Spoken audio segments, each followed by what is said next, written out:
forest and chakra. Kakashi groaned as he came to an unfamiliar room. The bits and pieces of furniture and an unknown woman made him believe that he was in someone's home. He was pretty sure that it wasn't any of the safe houses that the Leaf had, since none of his students knew where those were and wouldn't be cleared for that sort of information until they reached Chunin. He did a quick mental check and recalled the fight he had with Zabuza, and how he had used up nearly all of his chakra to keep the fight away from his students and the client. It was rather humbling that his 3 genin had managed to hold a ninja of Zabuza's reputation off so efficiently, though even if only for a few minutes. Zabuza, who literally had the blood of hundreds on his hands, had been outplayed by a few genin. If they were already capable of this, he wondered just what they would be capable of once they got some serious training done. He exchanged a few words with the woman before lying back down. At this time Tazuna and his students entered the room. "Sensei," the group said with relief as they quickly all gathered around in a half-circle around the Jonin that had saved all of their lives. "Report," he ordered weakly, turning to Sakura, who had situated herself at his side while Peter and Naruto were between himself and the door. Sakura nodded as she drew out a scroll and handed it to him. "After you collapsed, we relocated to the bridge builder's house.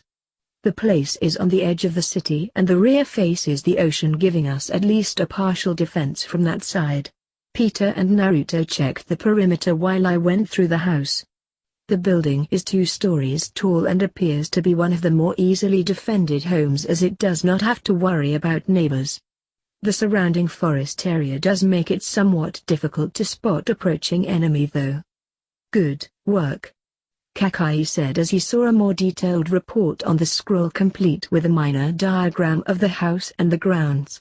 Sakura's attention to detail was useful. He might even have her write out the mission reports, adding in his observations for a later time. It was something to consider.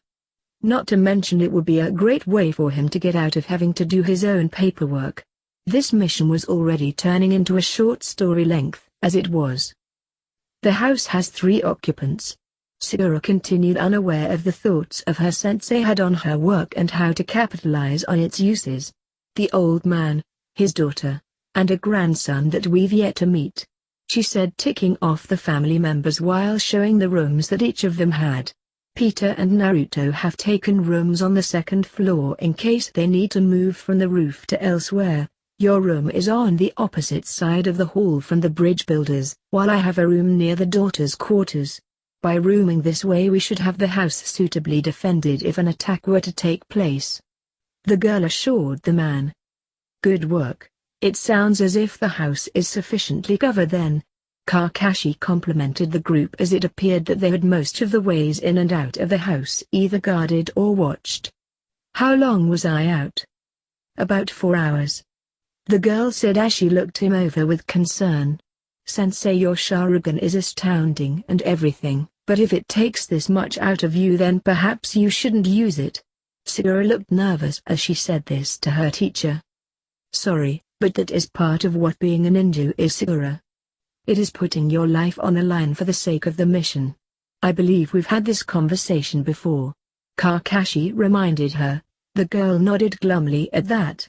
Kakashi sighed as he realized that the true danger of being a ninja was finally becoming clear to her. Everyone had these moments when they realized these facts. Naruto may or may not have it, considering how he grew up, and Peter was more likely to have them. Still, he had to reassure the group and keep them focused until the mission was over. "Besides, I only use it against serious threats such as dangerous ninja like Zabuza. It's why I keep it covered most of the time as well." "Were there any injuries amongst the 3 of you?" "Nope, we're all fine," Peter assured the Jonin. Kakashi nodded as he looked his students over with interest. Peter and Naruto had the advantage of their healing factors to keep them going. However, he had studied their abilities in more depth than Peter had and knew that despite what the Abraham believed, Naruto did not heal at 10 times the normal rate. It was possible that he had the potential to do that, but in reality he and Naruto healed at about the same rate. The reason that Peter was unaware of this though was because most of the time they were injured at the same time. The fox only healed Naruto quickly, like when the poison struck him if Naruto's life was in danger, otherwise it was only the lesser version of the healing power that the boy had. He had seen Naruto get enough cuts to know precisely how well and fast that the boy healed. If only he had a team of self-healing ninja, they would be nearly unstoppable in their missions. If he could figure a way for himself and Sakura to have those sorts of abilities, they would be able to do it. Well, you finished off that eyebrowless assassin, so I suppose it doesn't matter anymore, Tazuna said, finally speaking up. Kakashi noticed that the man was no longer carrying a bottle, and wondered if it was the fact that he thought himself safe or he was under the watchful eye of his daughter that had convinced him to put a cork in the bottle. With him gone, most of Gato's men won't be as likely to try anything for a little while, Tazuna said with a smirk. What about the boy with the mask? Sakura questioned. Yeah, I don't trust that guy. And I'm telling you, he was all set to attack if I hadn't called him on it, Peter informed the others while getting an agreeing nod from Naruto about the trustworthiness of the boy. He's from the elite tracking unit from the village hidden in the mist, Kakashi reminded the group. Those masks are only worn by the most elite of shinobi. What is it that they do exactly? Sakura questioned worriedly. The Anbu Black Ops, or Inferno Squad as we call them in Konoha, have a very specific mission. They are to hunt down and destroy any and all rogue or missing ninja and either return them to the village or deal with the ninja and their remains, Kakashi told them. They destroy all traces of the ninja having ever been there. A shinobi's body contains many village secrets that hidden villages would not want getting out. Zabuza, for all his many faults, was once a very high-ranking shinobi to the land of the hidden mist. As the former leader of the assassination squad and a former member of the Seven Swordsmen of the Hidden Mists, he was one of the best and brightest at the time. Hidden deep within his body are some of Kirigakure's most well-kept secrets. In the right hands, an enemy could take the body of a ninja and learn all about training, chakra methods, and medicines for a start. Many of these things are well-kept village secrets that no other village has access to. Konoha was at one time considered the leading source for medical jutsu and is in fact still one of the greatest despite the loss of some of our best medical-minded ninja over the past few years. If enemies were to ever discover the secrets that a village used, then it could threaten even more people, perhaps even an entire village. For example, if I were to fall in battle someplace and someone studied my Sharingan, then they might use my dojutsu against the village in some way, perhaps even finding some way to copy its unique abilities. It is the duty of the trackers or Anbu to make sure that something like this never happens. Their duties are to keep the village secrets safe. When ninja such as Zabuza turn traitor, they hunt him down and destroy all the evidence of his passing. That is their sole purpose. Kakashi stopped in his teachings for a moment as he considered every aspect of the battle. There was something about the end of it that was bothering him. Are you all right, sensei? Naruto questioned worriedly. I'm fine, Naruto. I'm merely considering some of the things that have happened in the past couple of days. We have been rather busy, Kakashi pointed out to the group. Tell me something that I don't know. Peter shot at the man. Kakashi ignored the boy as he finally realized what he had missed and wondered how long it would take his students to realize what he had missed. If the fight with Zabuza hadn't tired him out so much, he would have seen it earlier. He had been barely standing near the end of his fight with the swordsman though and had missed it despite all of the clues being there. To finish up what I was saying, trackers destroy the body on the spot so that there are no mistakes. Is that important? Sakura questioned. Think about it, Kakashi said, wondering who would get it first. What did the tracker do with the body? Kind of hard to know since he took off with the corpse, Peter returned. Exactly, Kakashi agreed, but why? Also think of the weapons that he used for taking him out. Throwing or senbon needles. Not exactly the best weapons one could have when killing an opponent in comparison to say a kunai.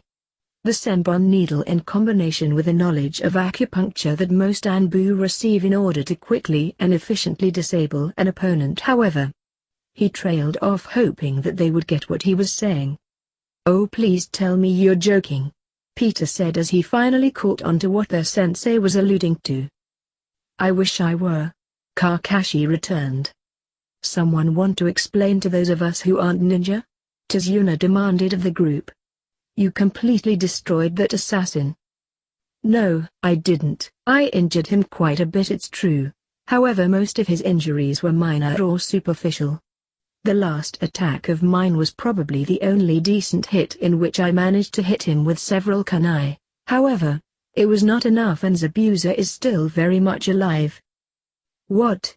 But you checked him yourself? Sigura said in denial, as the various other people in the room looked on in shock. Acupuncture, as I said before, Sigura. With it a person can even simulate death for a short time. Senbon needles are not generally used as killing weapons, they are disabling weapons, which along with the fact that the tracker ninja took off with Zabuza gives me all the reason to believe that he is alive. Kakashi explained to the group. There is also the fact that the next time we encounter him not only will he not be as likely to underestimate you, but he will likely bring his partner with him. We have a few advantages over him though. What are those, sensei? Sigura questioned hopefully. We have our numbers, and we have a group of more broader thinkers. Naruto and Peter have both proved to be quick thinkers, something Zabuza does not appear to be, as he has always been the sneak in and sneak out or the direct confrontation type. There is also some things that I can teach you that will help as well. What, so more training? Is that really going to help? Sigura questioned in disbelief, not sure that she wanted to completely rely on the jokesters for a way out. Sure, they had managed to do it last time, but that could have just been luck. Maybe you should call for backup, she suggested to the Jonin.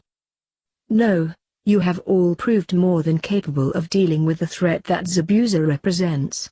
Sigura, your aim is good with your kunai.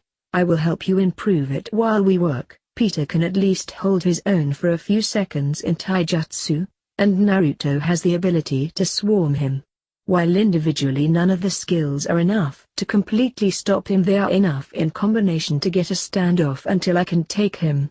Even if one or two of you are busy dealing with the tracker ninja, the assistance that the other could provide could be the winning strategy. What is this extra training going to be, sensei? An eager Naruto questioned. Meet me outside and I'll show you. In the end, this training will make all of you much stronger ninja, Kakashi assured the group. Then what are we waiting for? Naruto said with a smile. Next time old No Brows shows up, we'll have a surprise for him that he won't be ready for. Then we'll fix things. Believe it? I don't believe it, and neither should you. A small voice said, as a young boy appeared in the doorway and looked at the group of ninja. The group looked the boy over. He was short with overalls and a white hat on that hid his eyes from view unless he was looking at you. The boy's mother reprimanded him for his rudeness, but the boy returned back to her. But Mom, Gato will just wipe them out when he comes back, the boy explained to her. Trust us, we've dealt with Gato's type before, right, Naruto? Peter said, cutting his friend off before he said anything. We'll meet you outside, sensei. Peter then frog marched his friend out of the house before he did or said anything. Kakashi was loaned a pair of crutches after he was sure that the boys were gone. I would prefer it if you rested some more, the woman said as Sigura got some training supplies that the Jonin had requested. I'll be careful, and after a demonstration I think I'll take a nap outside or something similar, Kakashi assured the woman. Besides, the sooner we start training the better. Particularly since it's your father that we are preparing ourselves to protect. He reminded her. The woman pursed her lips at this but nodded her head in acceptance. Once they were out in the forest, Kakashi looked his students over with interest. All right, now it's time to work on a training regime that will increase your ability to use chakra in greater amounts. This exercise will allow you to focus your power to levels that you may not have even thought possible up until now. Sigura, why don't you give us a brief summary of what chakra is exactly before we start? Yes, sensei, Sigura said obediently. Chakra is the elemental life energy that a ninja uses in his jutsu. It's a combination of spiritual and physical power that allows a ninja to manipulate his jutsu.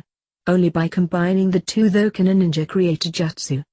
Of course you have to use hand signs to focus the power, or else it are unfocused and can go wild, causing unexpected and usually devastating effects. Very good, Sakura. Kakashi told her proudly. Iuka really did teach you all very well. But aren't we already using chakra?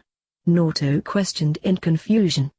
Yes, but you can't manipulate it with any degree of mastery yet, Kakashi explained to the trio.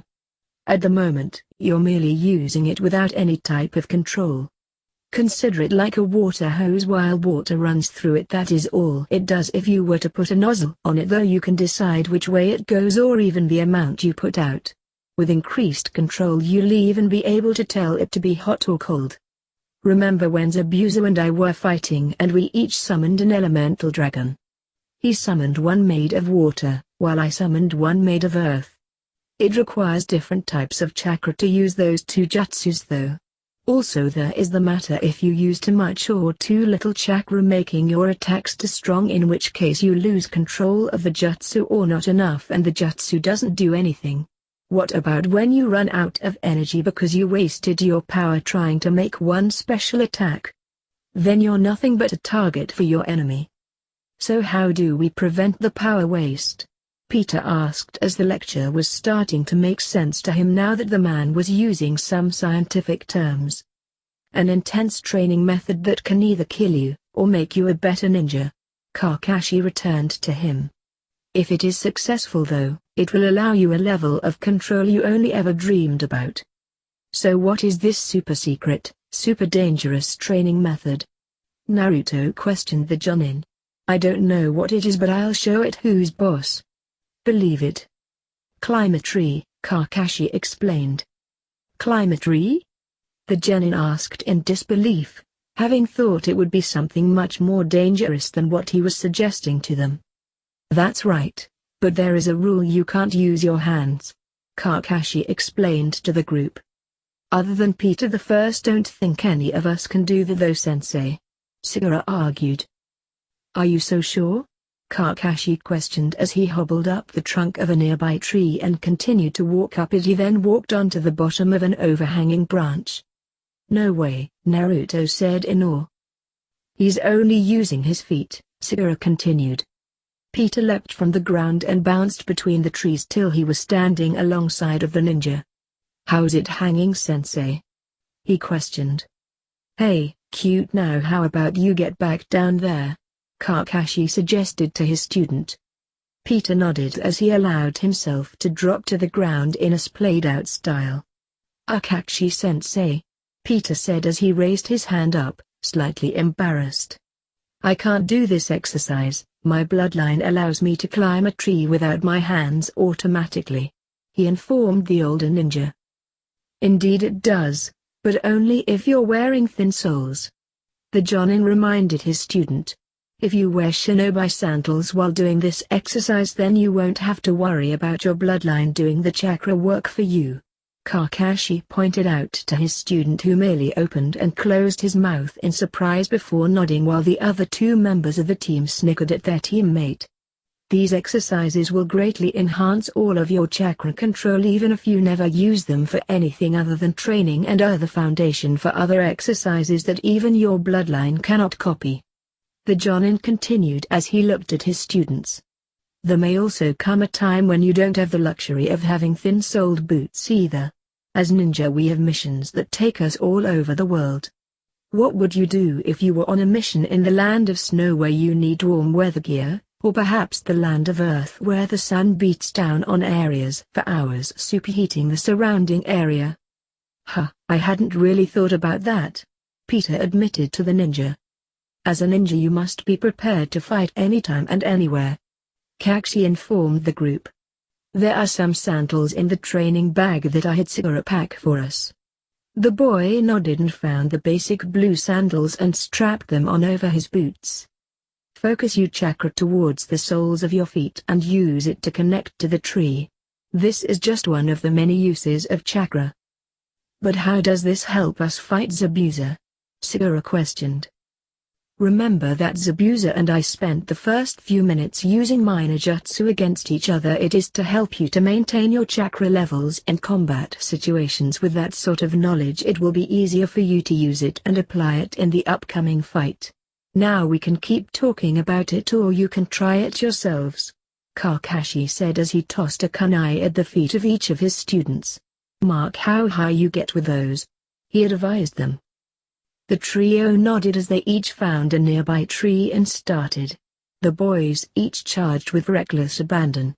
Kakashi watched silently as his students each only made it a few steps up the trunks. Naruto fell and landed painfully on his head while Peter landed on his hands.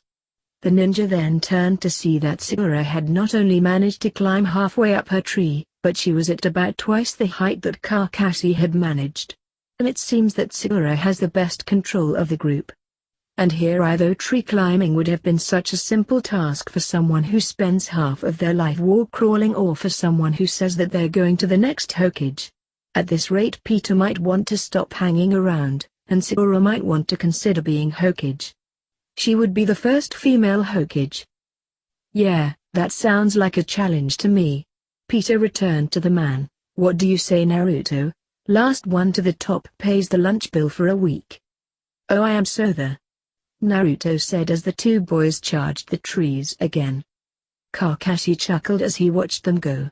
Sakura, starting from the bottom, get to the top and down 3 times before they manage it the first time, and you can pick where we eat after training and missions," Kakashi told the girl. "A week without ramen?" Sakura said excitedly. "Cha, I am so the girl shouted out as she dropped back to the ground to begin again. Kakashi chuckled as he watched the group begin training. Who knew that challenges and bribes that cost him nothing could get him so much done? He dropped to the ground. He huffed a bit as he was still recovering his chakra and leaned himself against a tree and watched the trio as they worked themselves away. Sakura had quickly worn herself but had managed to get the entire length of the tree 6 times and 2 more times at half the length before her chakra reserves had given out, leaving the girl panting. It would be several hours before she could do that again. He rested and read though as he watched his more powerful students go again and again at the trees. They even broke down and begged Sakura for advice on how best to do the training. He had to admit he was proud of them for that. They were learning the benefit of teamwork even in training. There were times that Peter seemed to forget that they were a team and tried to do things on his own. He was glad now was not one of those times though. The next day Kakashi stayed behind in his room to rest, meditate, and read his books while the boys headed back out to the woods to train. Sakura on the other hand was assigned to guard duty on the off chance that some of Gato's other followers decided to take some sort of action against the bridge builder. Sakura's duty was recon mainly though, getting to know all of the various faces that belonged on the bridge and docks. The girl could have easily hidden away out of sight but had instead decided to sit off to the side and watch the men work. After the work was done for the day, Tazuna took Sakura to the market to get food. Feeding 4 extra bodies was cutting into the supplies of the family more than he would like to admit. Still, with the bridge only a few days from completion, he would be paid by the wave daimyo and be able to afford decent food soon. Sakura's eyes roamed around the store, and she was appalled at the handful of sickly-looking items that were placed by themselves in stalls. Most of the goods here would have all fit on the front counter. How was this store even managing to stay open with so few supplies? What was even more surprising was that there was no one inside the place besides the shopkeeper either. When you considered all of the hungry-looking people that were wandering streets outside, it made a person wonder.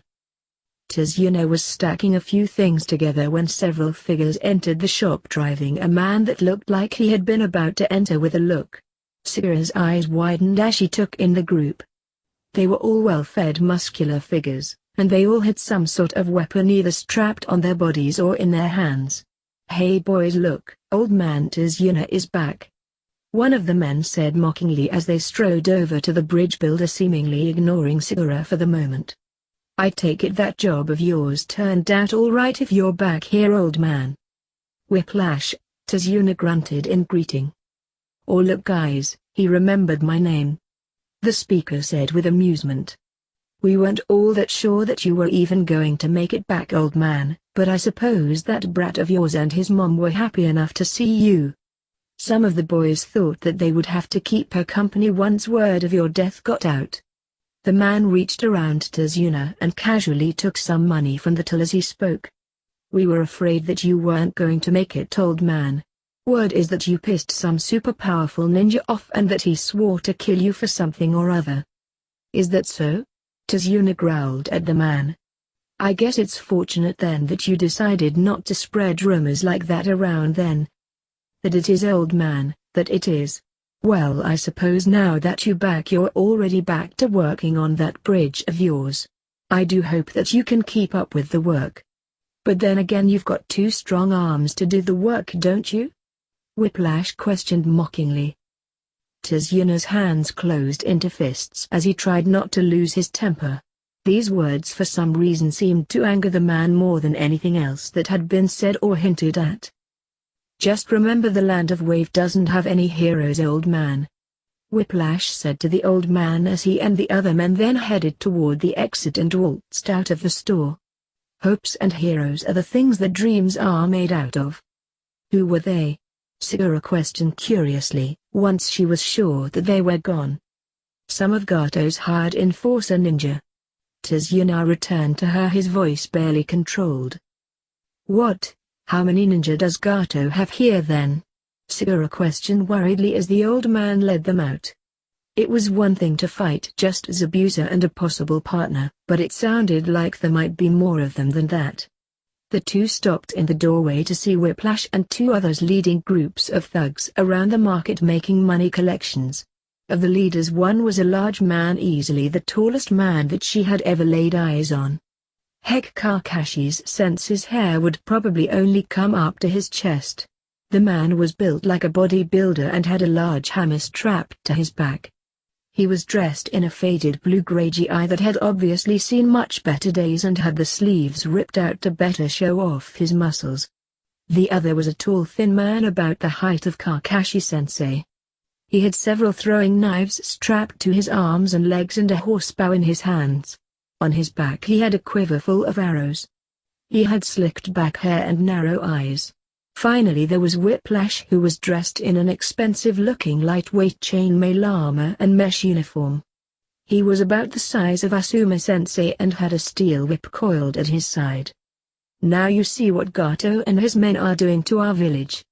Our people live in fear for their lives all the time while Gato's men wander the streets taking whatever and whomever they want. Tazuna said, nodding towards a girl being led into an alley.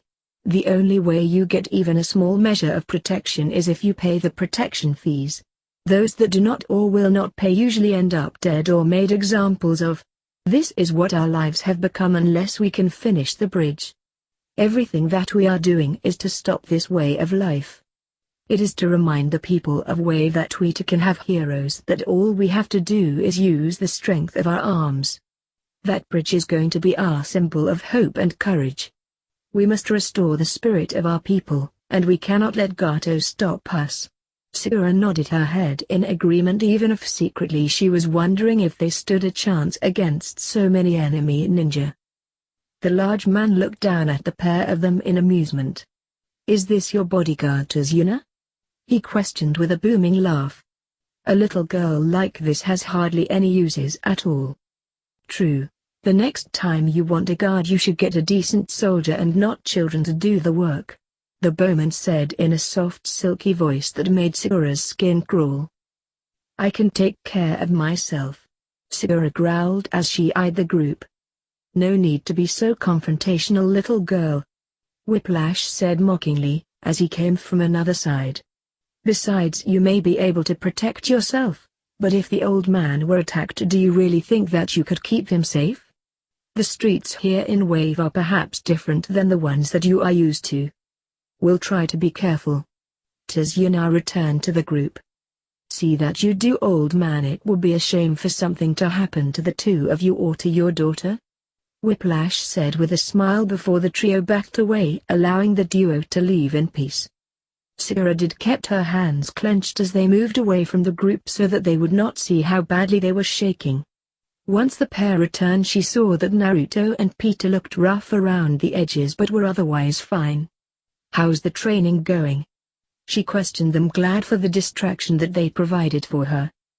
"Well, we're still nowhere near your level, but we're almost to the height that Kakashi-sensei was at the other day," Peter confided in her. "Really?" Sigura said in surprise. "Both of you?" "Yeah, you better believe it," Naruto said happily. Sigura looked at the two boys with new respect. Despite neither of them being Sasuke-kun, they were making obvious leaps and bounds in their developments. Perhaps there was more to the pair of them than she had always thought. She turned to look at her masked teammate. "Peter, I was wondering." "Yeah? Can you slip into town and find out about the other ninja Gato has there?" Sigura questioned nervously.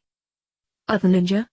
Peter said, turning to look at her in surprise at this new development.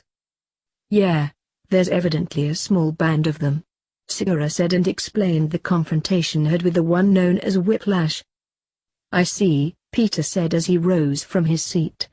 He paused as he got to the doorway. "Tell Kakashi-sensei to talk with the bridge builder about them. I want to find out more about them from another source." With that he slipped into the night. As he walked, he had the image of three other figures leading gangs. "Come on, Sigura-chan, we need to talk with Kakashi-sensei," Naruto said, dragging her away with him to Kakashi's room. The pair quickly talked to the silver-haired man, who nodded his head in understanding of their warnings about this new development. "Yes, I was afraid of something like this happening actually," Kakashi admitted to them. "I believe that Gato has hired either lower-ranked ninja or trained fighters of some sort to boost his forces. These are dangerous individuals and should not be approached without caution. I take it Peter has already left." "Yes, Kakashi-sensei," Sigura said, now no longer sure why she had told the Abruen clan boy. It had just seemed like the right thing to do at the moment. She hadn't expected him to storm off into the night looking for answers, though. It was like he was a totally different person once he had made his decision. She wondered what her teammate was hoping to accomplish by going out on his own like that, though. "Naruto sent his unit to me," Kakashi ordered. "I have many questions for him to answer over the matter of other fighters. We need to know the complete numbers that we will be facing. I had so hoped that we had earned his trust in the course of our travels and adventures together. It would appear he forgot to mention the strength of Gato's foot soldiers." "Yes, sensei," Naruto said, rising to his feet. As the blonde left, Sigura fixed her sensei with piercing look. "Are you sure that you don't want to call for backup now, sensei?" she questioned the man hopefully. "I am sure, Sigura," Kakashi assured the girl. "Artazuna, come sit, we have much to talk about," he said as Naruto led the old man into the room. The old man sat down and soon began telling the ninja all that he knew of the people Gato had on his payroll. Unfortunately for them, he was a bridge builder and not a ninja, so the amount of useful ninja that he had about their future opponents was useless. All they could do was wait for Peter to return to them with what information he could find. Hey guys, what's going on? Thank you so much for watching today's episode. If you guys want to watch more like it, please subscribe to my channel and become part of the video game fanfiction plot. And please leave a comment down below and hit that like button. If you guys have any suggestions on any stories you guys want me to read, don't hesitate. They're always welcome here in the video game fanfic plot. That also goes for video games. Until next time, goodbye!